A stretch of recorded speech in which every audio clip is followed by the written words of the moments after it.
ஆண்டவன் போனே, அதை புரிஞ்சுக்கிட்டா வாழ்விருக்கு தாண்டவன் போனே.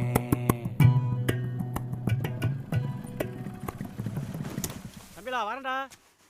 ஏய் செம்ம கடுப்புல இருக்கிறேன், கண்ணாடி கேட்டு. ஏய் ஏன்டா இது மாதிரி பண்ண? என்னாச்சு? புழு பார்க்க போனேன். ஆமா. ஏய் மறுபடியும் அது மாதிரி கார்டு கிடைக்குமாடா? லூசு தனமா பேசிட்டு இருக்க. டேய் லூஸ் தனமா நீ தான் மச்சான் பேசிட்டு இருக்க. அவன் பண்ணு கரெக்டாக தான் மச்சான். விவசாயத்தில் என்ன மச்சான் லாபம் இருக்கு? ஒரு கூலிக்காரனு கிடைக்கிற லாபம் கூட ஒரு காட்டுக்காரனுக்கு இல்லை. எலிகுண்டு தலையா, நான் ஒன்று சொல்லிட்டு இருக்கேன், நீ ஒன்று சொல்லிட்டு இருக்க. ஏய் சும்மா இருங்கடா, எப்போ பார்த்தாலும் சின்ன பசங்க சண்டை போட்டே இருக்கீங்க. நில்லுங்கடா நில்லுங்கடா.